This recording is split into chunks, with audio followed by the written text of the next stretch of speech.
say play intro, you're going to say the line and you're going to cue me for the intro. I'm ready for that. Okay, cool. Okay. Susan, when you're ready, bro. Ready? And are you live? Okay, 3, 2, 1. Floyd Shivambu kinda leaves the MK party. What does this mean for MKP?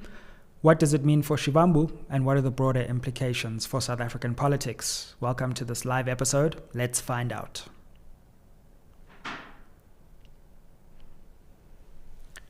Spread the fire. Welcome back to SMWX. Before we get started, a few things. I have been away for 2 weeks on the Hajj pilgrimage. So this explains the shortness of my hair, but thanks to those of you who said you like it.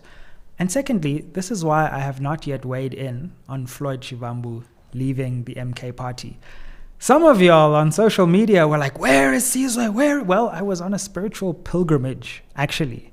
But I'm back now. Mighty Jamie analyzed it the day it happened on SMWX. So also shout out to him for watching that. And yeah, let's get into it, people. I'm always here to analyze things that are happening in South African politics, and this has to be analyzed. So in today's episode, we're back. We're live addressing Floyd Shivambu's bombshell press conference today, where for all intents and purposes, he has left the MK party, in my view. So first, I want to talk about what happened in the press conference today, summarize it and analyze why it's important and pick out the most important bits for you. Then I want to look at what the implications are for MK Party and Floyd Shivambu. And in a nutshell, I think this is bad for both.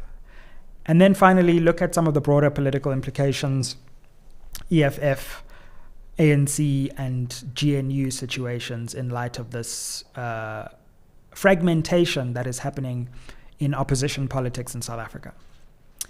Cool. So let's get started on the first one, and that is what was said today. The first thing that we heard was, okay, there's going to be this press conference. Some people were speculating that it looks like Floyd is leaving MKP based on the wording of the press statement. And then, on time, he kicks off. And then we heard a number of things that led me to believe that he's done with MK Party. The first thing that I thought was worth noting is that he gave an account and his version of why he was removed from the MK position. And he suggested that there was a report that said that he was trying to overthrow Jacob Zuma's leadership within MK Party, which he vehemently denied. So I found that quite shocking. He then went on and said that intimated that there is financial, at least mismanagement, if not wrongdoing within the MK Party. He made some allusion to 7 million rand being withdrawn and the number of treasurer generals that there have been, and effectively warned that if this financial mismanagement was found by the IEC, it could result in the deregistration of MK Party. Now, this comes in the context of former President Zuma recently saying that people who join MK should join MK for liberation and not to make money. So it seems like there are accusations and counter-accusations of financial mismanagement. And Shivambu put that on the table, which was another bombshell. Interestingly, though, and the reason why I say he's kinda leaving MK Party is that he did not go for President Zuma. In fact, he continued to fire invective in the direction of the ANC and the EFF. He said the ANC was directionless, the EFF was a cult, and he still had a lot of respect for President Zuma. But he said something that we've heard a lot before from ANC leaders, which is that President Zuma is surrounding himself with opportunists who are taking advantage of him. So on the one hand, he said that there's this kind of financial mismanagement that he alluded to, but then on the other hand, he said that he still respects President Zuma, and his political education and his political strategy is something that he still looks up to, but he thinks that Zuma is being misled, which I found interesting. And then there was this wild moment where he said he'd learned more in the short time he'd been in MK politically than the 10 years he was in the EFF. So I would say that that's probably the most important stuff to take from the press conference, save for two other things. The one is that, as I mentioned, some were speculating he might even join the ANC. Would he go back to the EFF? And he said clearly that he wouldn't do either of those two things. So that left speculation open for whether he is starting some kind of new party. And what he said there is quite a familiar play in South African politics. He said, I'm not starting a party, but what I am doing is I'm launching consultations towards whether South Africa needs a new party. So he doesn't want to, according to him, just jump ahead and start a party based on an individual, but he wants to start consultations with whether there's space for a new political party. So that is a summary of some of the most important stuff. Finally, though, just on this, he was then asked, I think it was by Ziyanda Ngcobo of Newsroom Africa, whether he considers himself out or in terms of MK. And here he pulled a Zuma, which my producer Oratile actually predicted on social media before, where he said, I'm still a member, so MK must tell me if I'm not a member anymore. So he's kind of doing I'm still a member of MK, but I'm also organizing outside of MK. And there's quite a cruel irony to that, because that was the exact strategy that Zuma used in terms of the ANC, saying I'm still in the ANC, but I'm mobilizing outside the ANC to create a new party. So this is a strategy that can be used where you're trying to keep support on both sides of the different political aisles, the one you're leaving and the one you're going into. Cool. So that's a bit of a summary of what happened today so that you're up to speed. Now I want to consider some of the many implications, and comment down below. Let me know what you think. Put some questions in, and let's get this chat moving as fast as we can, and we'll see how we can respond to those. So I want to start with the implications for MK Party. And they're not good, unfortunately. Now, the MK Party is in a very interesting position and predicament. And there's something of a paradox that surrounds the MK Party, because the hardest thing to do as a political party is to get votes and to get public support. And many chancers and opportunists and people who have tried have attempted to enter this political game, and MK has entered the political game better than anyone before in terms of getting votes, reaching 14% of the vote 6 months into its existence. So they've done the hard part, which is getting public support. The easier part, one would have thought, or historically, is actually building the internal structures, creating leadership, and having stability of leadership. And you would think that with so much public support, that kind of stability of leadership would fall into place. And many people thought that that was exactly the role that Floyd Shivambu was appointed to play, to steady the ship, create internal structures, constitutional structures, a national footprint that would really turn MK from a movement that had burst onto the scene into an institutionalized political party. But having done the hard part of getting the votes, this is in some ways what appears to be another nail in the coffin of the notion that MK Party is unstable. Or it's a nail in the coffin of the notion that it is stable. So, I mean, there's only so much political turnover that can happen until people start questioning, well, like, is this just a perpetual cycle of turnover? I don't know how many SGs MK has had at this point, but it's just not a good look to constantly have this high turnover of SGs and treasurers general as well. There's this high turnover, and it's not a good look. It doesn't instill confidence. It doesn't inspire confidence, and it makes people who might have been interested in the MK Party project a little bit trepidatious, because one's not sure whether the center of the party is going to hold. Now, the mainstay, apart from a few others, is President Zuma. So President Zuma has certainly been a constant, and there's no doubt that his presence is a large reason for MK Party's support across the country.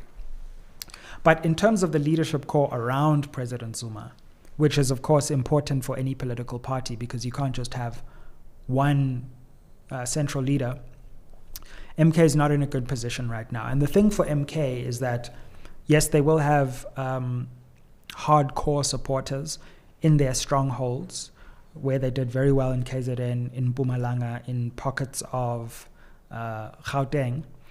But the mission for MK would certainly be to grow now and to convince those who are on the fence, those who may be EFF supporters or ANC supporters or independents, that MK is a serious political party and you can put your faith in MK.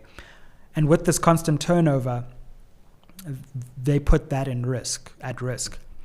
Having said that, though, like, MK is such a fascinating political experiment because we don't actually have any data that this turnover in leadership has affected them electorally, because in some by-elections they continue to do really well, in other by-elections they haven't done that well, but there's been no evidence of a complete collapse in MK support at all.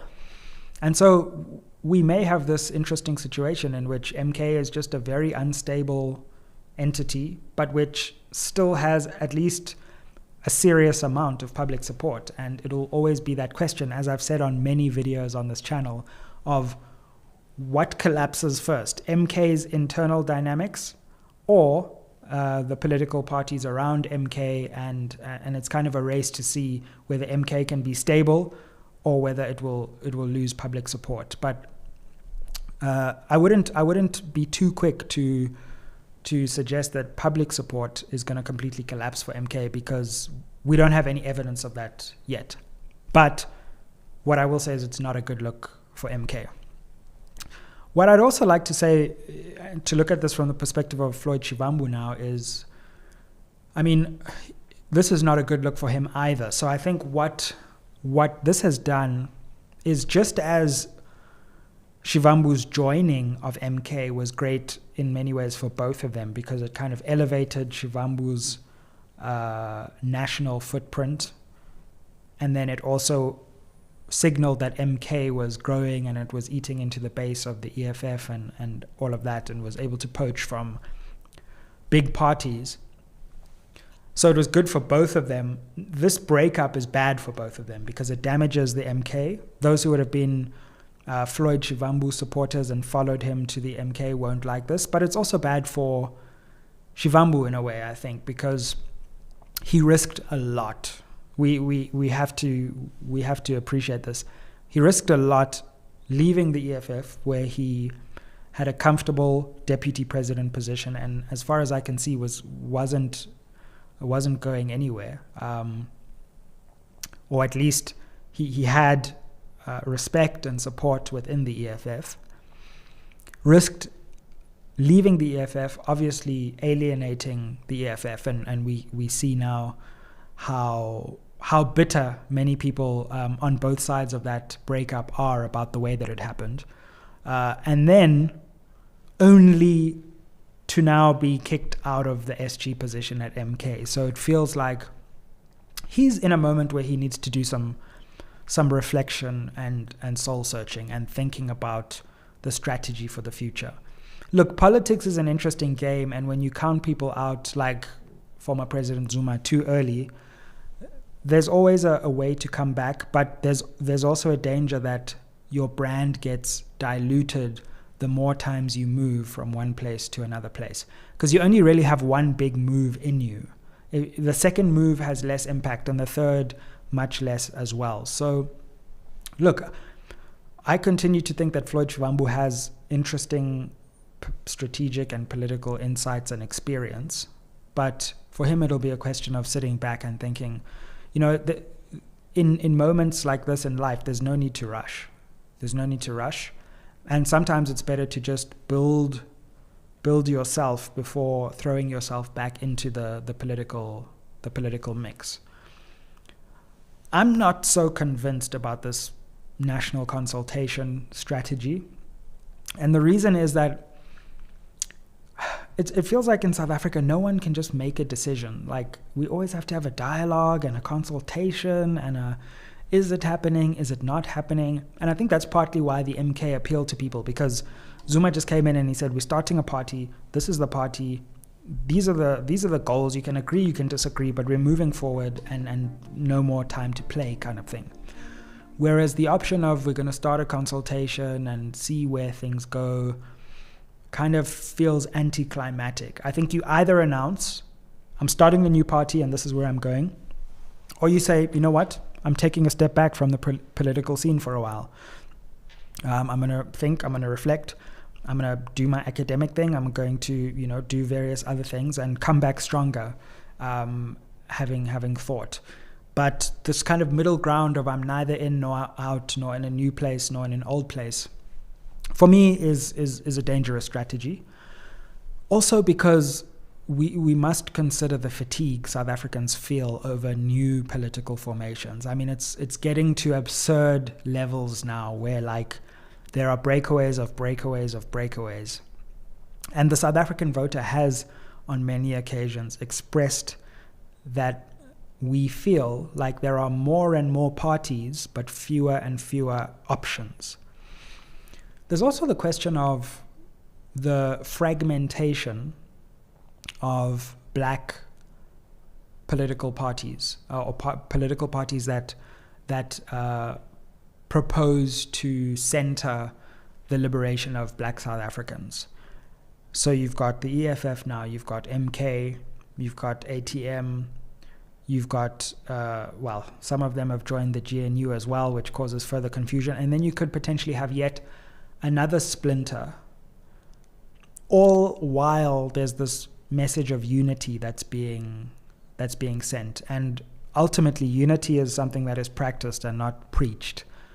And so you've got this hyper-fragmentation emerging in opposition politics at a time when the government itself is not doing anything spectacular, to say the least, and at a time when we need serious opposition to this coalition government, which hasn't achieved anything in 1 year and has taken a year to announce a national dialogue. But on the other side of opposition politics, it's just bickering, fighting, splintering, and not a lot of direction. There's like a war happening between Israel and Iran right now, and I'm like, what is the South African government's position on this important international relations issue? In fact, in various analysis videos, we predicted here on SMWX, there are going to be major international relations issues that hit this coalition government, and they're going to have a position on it. And which side are they going to fall? I would imagine that there's massive disagreement within the GNU right now about whether to support or whether to condemn Israel's attack on Iran. And so it feels like that's a vulnerability. But no one can exploit the vulnerability because no one is concerted enough in their pressure on the government. So we're in this weird place right now where, and I'm going to move on to part 3 here, where to look at the wider political situation. It's like we have a very weak and ineffectual government which doesn't have an agenda and can only offer these symbolic gestures while governance is not moving forward, while the economy is in stagnation, while service delivery is in the same place, if not worse than it's always been. But we also have a very fragmented opposition side. And so it's like political parties are almost competing with each other to be underwhelming at this point.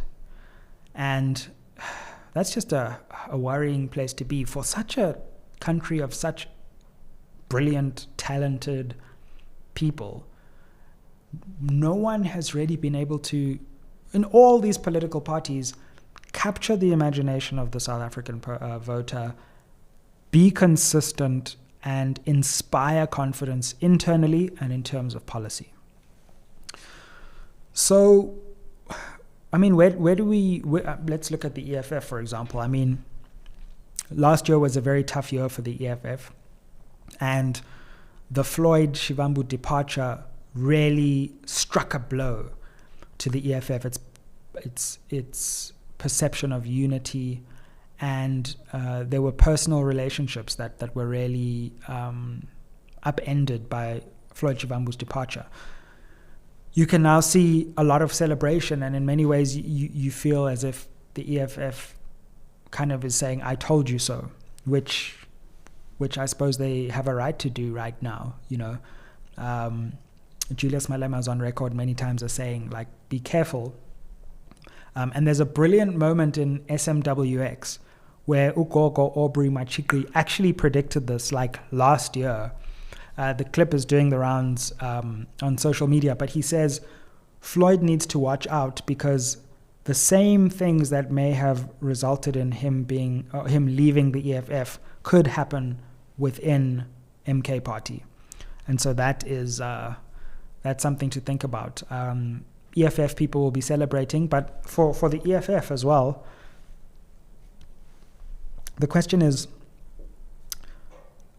there room for them to grow? Because Floyd leaving doesn't necessarily mean the EFF is growing. And so the question for them would be, as MK is in now this moment of fragility, can they convince people who maybe migrated from the EFF to MK in the last election that actually the EFF is the right home for them? That's the task that will be set for the EFF. As far as the GNU side of the equation, I mean, like I say, it's a competition for anticlimactic politics at the moment. I mean, I just don't know where this government is going. I don't know where this coalition is going. I don't see any serious victories. And, you know, we have this national dialogue that's been announced, and I have a lot of respect for many of the people who are on this eminent persons group. But as a political project that's launched from the presidency, a presidency that already has launched many commissions, I can feel the fatigue of South Africans just being like, seriously, all you have to offer is just another talk shop when we have so many urgent priorities that we all agree on. And it can feel like a waste of time. So, like I say, ANC and DA are not inspiring confidence in this coalition, but for me, it seems like the ANC is taking the majority of the blame for the lackluster nature of this coalition. And the DA is like, well, even though this government isn't doing a lot, where we can influence it, we're influencing it in a positive direction. We've had Helen Zille, while I was gone, suggesting she's going to be mayor of Joburg, and you might think my take on this is a bit surprising, but I think the DA is going to do very well in Joburg if Helen Zille runs for mayor. I do. And believe me, I've made some election predictions before and people have said I'm being crazy. Watch out for the DA in Joburg if Helen Zille runs as mayor, because it's going to be a serious proposition. And that's only because the ANC has done nothing to fix service delivery since it's taken power back. And Joburg residents are just tired at this point of not having water, too many potholes, electricity cutting out, no refuse removal. And I think even some black voters will be like, you know what? I'm just going to close my eyes, give this one to the DA, let them fix things quickly, and nationally I'll stick with other parties. So that's where I think we're headed. I think where we're headed right now, my hypothesis is very good local election for the DA. ANC is going to fall further, and it remains to be seen what happens with the EFF and MK, because there's still just too much complexity to predict right now. Cool. So I don't know if it's possible for us to let's take one or two questions, but let's take a few live questions. By the way, I'm wearing the suit because I'm graduating tonight with my LLB. So I actually have to run in 5 minutes to make sure I get to my graduation. I know some EFF people may say, now you see you running away during the Floyd interview. But I actually have a graduation to get to, people. So any questions, Oratile? Not a lot of questions, but I think, Yeah, a lot of people are giving their opinion about what Floyd has talked about today. But we did, though, release a poll. Okay. And we asked, we're saving Floyd and his collective some money here. Yeah. And starting his consultation for him. And asked, should Floyd Shivambu start a new party? And 61% of people said no. 61 said no, Yeah. Like I said, like I thought, like I felt, South Africans are just tired of new parties. So you'll have to do a lot of work to convince people that a new party is the answer to this. I mean, I was maybe thinking like Floyd was going to announce that he's starting a new pressure group, an Afri-Forum of sorts. And that I feel is like a gap in the market that no one has really taken. But as for political party, it's going to be hard to convince people that it's worthwhile. Cool. Well, look, I need to graduate, people. So like, share, subscribe. We did a video about Floyd Shivambu leaving the MK party. And thank you for just supporting SMWX 2 weeks away, but amazing growth. We had our first global interview. Check out my interview with Senator Chris Van Hollen, which came out. He's a US Senator on this US Senate Foreign Relations Committee. And we've got some great episodes coming your way soon. Okay, so before we go, now there's questions coming up so many times. Yeah. A bit off topic, but everyone wants to know what you think about Liam Jacobs leaving the DA. Liam Jacobs leaving the DA. Wow. I was shocked. I went away for 2 weeks. I come back and South Africa is like, what have you guys done with South Africa, man? Shocking. I mean, good for the PA. I don't think it makes much of a dent on the DA. But as for whether it's good for Liam Jacobs, I'm not so sure. And it's the same paradox. You can leave once, but now if you leave again, then your credibility starts to wane. So if I'm him, I'm thinking I better make it here in the PA. Otherwise, it's hard to see where his political career goes from there. But I can see why he would think within the PA, after Gayton McKenzie, there's not really that solid second layer of leadership that can maybe inherit the party. And so I can see that. But then there's also the question of just like the earlier statements that he made, where he was very critical of Gayton McKenzie and then jiggy. So I would need to understand how he squared that circle. But Gayton will be very happy with that. So the PA continues to surprise. And ahead of 2026, again, with them, I don't see them falling, certainly. I don't necessarily think they're going to grow massively, but they've created a sweet spot for themselves in SA politics, and I think they're going to preserve it at the least. Cool. Like, share, subscribe. Thanks for joining us live again. Great to have you on SMWX, and see you on the next one. Aye.